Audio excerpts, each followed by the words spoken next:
So in this video I wanted to share my opinions on DayZ Standalone, what I like about it and what I don't like about it. So this video might be a tad bit more serious than what I normally post. It might also be a tad bit rambly, but bear with me. So the idea for this video has sort of been floating around in my head for well over a year now. I just never really got around to making it, primarily because I thought it would just be met with a lot of negativity. But lately I've been noticing an increasing amount of negativity regarding the game, so this might be the opportune time to make this video after all. But before I say much more, the gameplay in the background is from Stable Build 057. I decided to put a few hours into the game to get some footage for this video, and I actually ended up having a pretty good run here. Probably primarily was because I already spawned in with a weapon, so I didn't have to go look for one with matching ammo. There were also a bunch of shootouts, but apparently in this patch there is a bunch of loot explosions, so getting geared is not really that difficult. But throughout the gameplay, I'll post what kind of bugs me in the top right corner with a little red text box, and in the top left corner I'll post what I'm sort of thinking at the time. So that's the gameplay, but anyways, this video is gonna be up to August of 2015, build 057, so yeah, the game is still subject to change. Some of the things I might be complaining about might be changed in the future. I might update that with annotations or remove the video entirely, we'll see. But first I kinda want to touch upon this alpha argument. So whenever I see negativity posted about the game, there's always a bunch of people that just jump to the alpha argument, which is, can't say anything bad about the game because it's still an alpha. I kinda don't like that argument because the game is being sold for money right now, so if you post a fair complaint about the game in a decent way, then you should be able to just post that. On the polar opposite side of that, you have people that just say the game is shit and they don't explain why they think the game is shit, but if you have a legitimate complaint about the game and you post that in a respectful manner, I mean that's constructive criticism, I would say. But before I get into what I like and what I don't like, I sort of want to touch upon my DayZ history here. So I am kind of a DayZ veteran. I've been playing this game, well not this game, I've been playing the mod, various DayZ iterations since the summer of 2012, which is over 3 years ago now. So we started off playing on public hives, but pretty soon we realized that public hives were not really that great. There was a bunch of hackers on public hives, hackers that would spawn in AS-50 TWSs, which was a one-shot kill rifle with a thermal scope that was really overpowered. So we moved on to a private hive, which was a lot better. And later on came the DayZ mod variations. We played Breaking Point, then DayZ I played a bunch actually, which is a pretty hardcore mod for DayZ.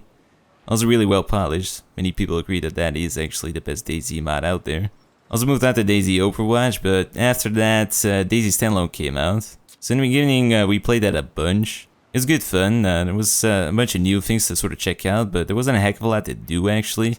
At the time there was only 4 weapons in the game actually, the Mosin, the M4, the FNX and the Magnum. So aside from checking out the new features and some slight changes to the map at the time, there was not actually a lot to do. So I still kept playing the mod, and the summer afterwards I actually started playing Overpack, which I still play today, but I still kept playing Standalone at that time. But I will admit that I have not actually played Standalone consistently for the last half year plus. It's primarily just been because I haven't had a lot of time to play it, but I have kept up with the development. So now that we got my life story out of the way, I'm gonna move on to the things I don't like about DayZ Standalone.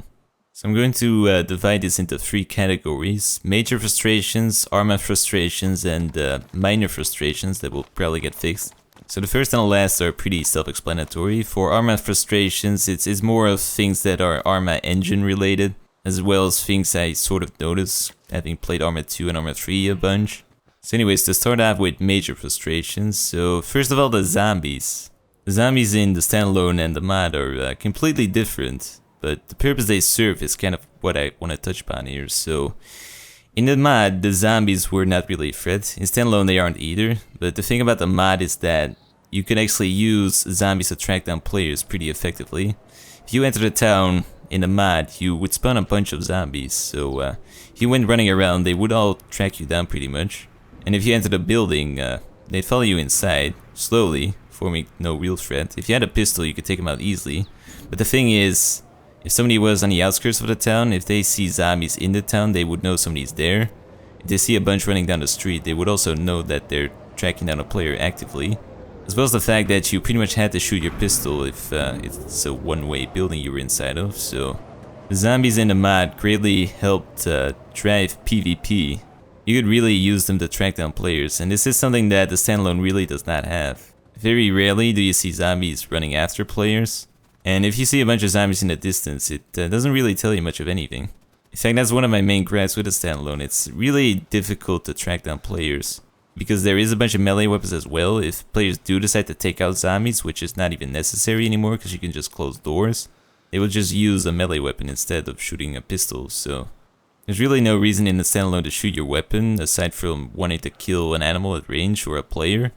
So much of the combat in the standalone is based upon bumping into other players at high loot areas, or hearing somebody fire at somebody else and then just joining in on a fight. It's definitely a lot more difficult to find players in the standalone than it is to find them in the mod.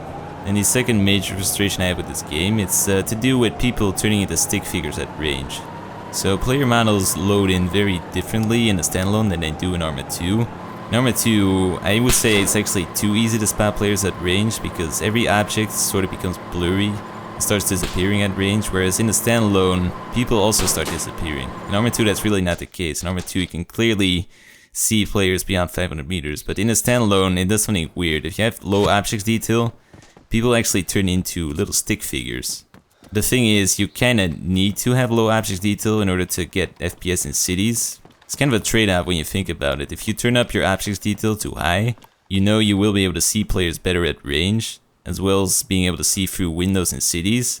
But then the trade-off is that you will have low FPS in cities, meaning that you might be less effective at CQB. Now, a middle ground with that is changing your object detail dynamically, but I kinda just find that to be annoying to have to switch between low and high object detail. Also, I changed it in the CFG files, so that's not really an option for me either. There's something uneasy about staring down the Northwest Airfield and knowing somebody could be sprinting across on the other end and you would not even be able to see that due to your object detail being too low. As well as the fact that that kinda puts players that have a lower NPC at a major disadvantage.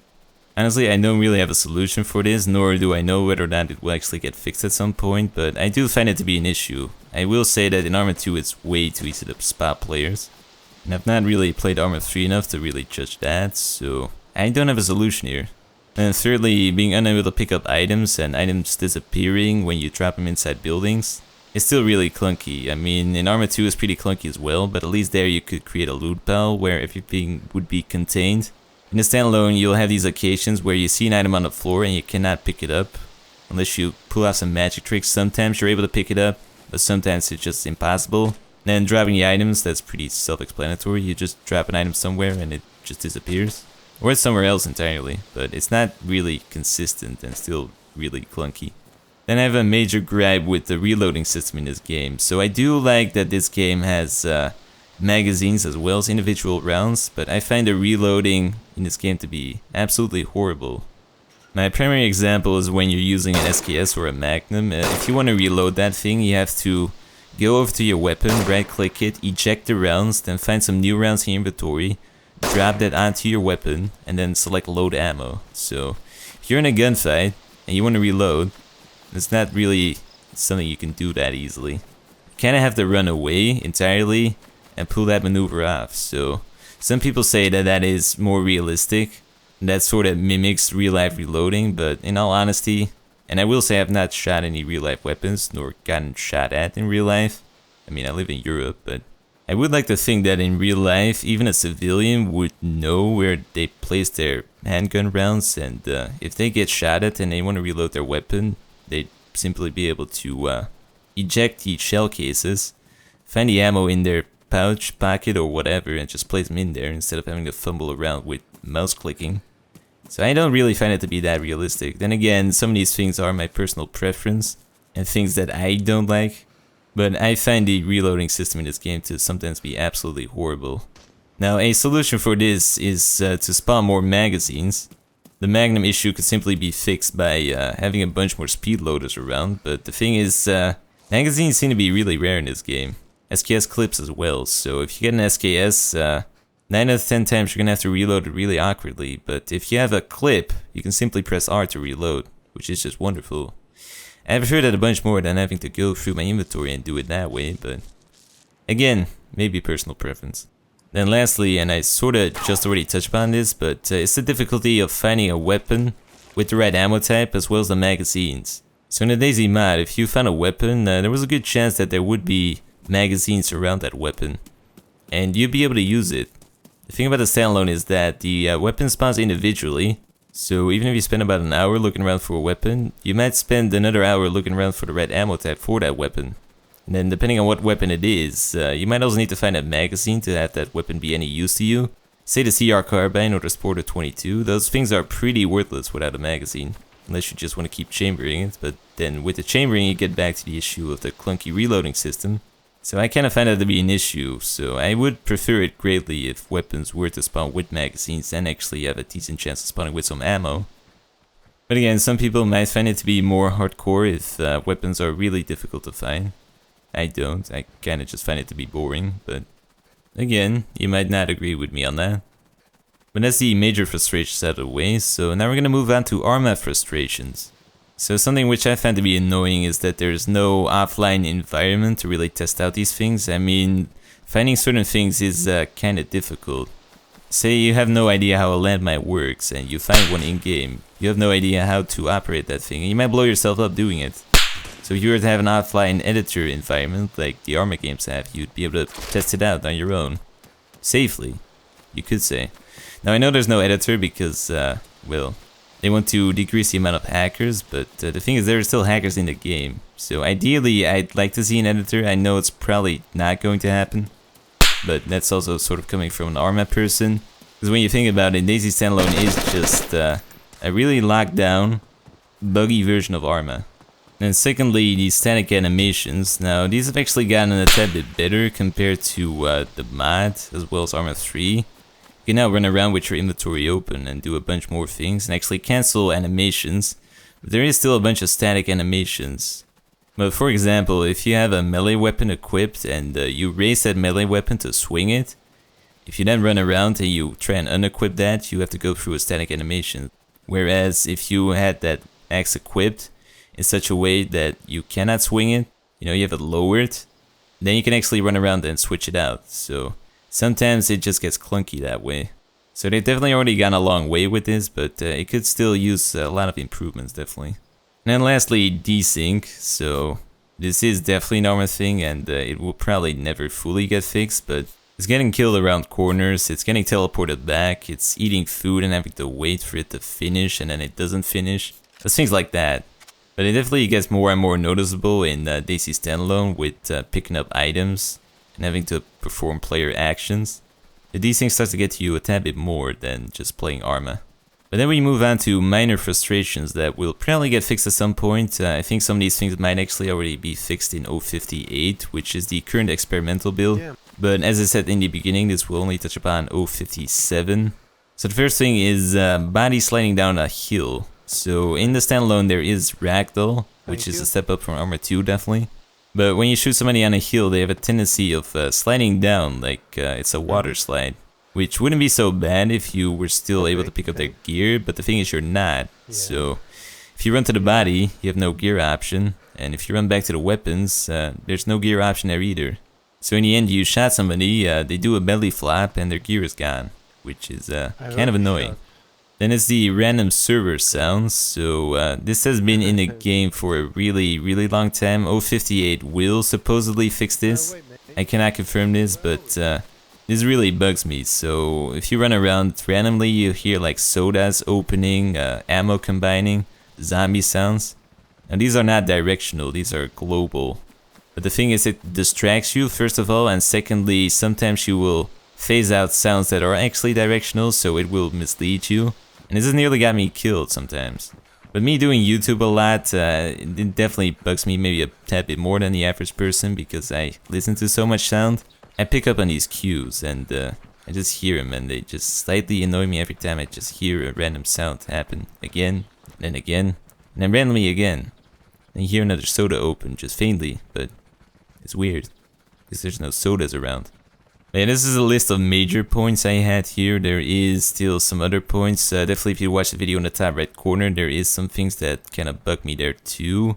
All these things combined can create for us sort of a frustrating experience when playing. Definitely compared to DayZ Standalone, the mod feels a tad bit just smoother and it just seems to work a tad bit better. It's definitely a lot more simple, but it seemed to click just a lot better. But to not have this video just be a video of me complaining about things, I will actually touch upon some things I do like about the game. So first of all, the clothing system, that's definitely a major one. Compared to Arma 2, it's night and day. You can actually pick up individual pieces of clothing, as you know, put them on and actually make your character look unique. The clothing is also really high detail compared to A2. That's definitely a big step up here. Then the weapons and attachments. This system is great. All the weapons look really nice so far. There's a bunch of attachments you can attach to your assault rifles. Nice scopes. Everything is nice. I do actually like the magazine and individual round system and the chambering system. I just find it combined to be a tad bit clunky, which could be done better. Maybe a separate key to chamber a round and a separate key to reload a magazine into your rifle. But as I already said, I find the sliding over things onto your weapon with the mouse to be just a clunky way of doing it. Then the food and disease system, that you individually have to open cans and all that stuff. The diseases actually affecting your character. This is definitely a big step up from the mod, although I think the vanilla mod improved upon some of these things. Although I will admit I have not played the vanilla mod for a long time. But it's definitely a big step up in the standalone compared to the 2012 version of the vanilla mod. It's still getting there, but it's definitely good so far. And then lastly, the map is definitely also a lot better than the default scenarios. It's got some new towns. Some of the things are updated with better textures. If you look at the road textures, that's definitely a lot better than vanilla Chernarus. And then of course the buildings. Almost all the buildings right now are enterable on Chernarus Plus. On Chernarus Vanilla, maybe about 5 buildings were actually enterable. So I suppose in conclusion, the vision for a good survival game seems to be there. It just still has to be polished a lot more. But not all is dark and muddy, there is still a future out there, so a new renderer is supposed to come out. It's on the roadmap. The release date is not entirely sure, but this is supposed to fix a bunch of issues, as well as mod tools. So the thing about the DayZ mod is that there was a bunch of spin-offs which would allow you to play your own version, which you like more. Many people like Epoch for the building system, and because it's more persistent. PvP mods, and then there was a bunch of mods that would just completely overhaul the game, like Origins or actually Aftermath. Not many people remember that one, but that was a pretty good mod actually. It just never took off, but coming from more of an Arma person, the community can definitely get really creative and create some really wonderful things, so mod tools would definitely allow for some interesting things, as well as increase the longevity, maybe even fix some issues. But most of all, Bohemia is a reliable developer, so they seem to care about what they do. So I do have some faith that this game will get there eventually. It just might take a really long time. But we'll see.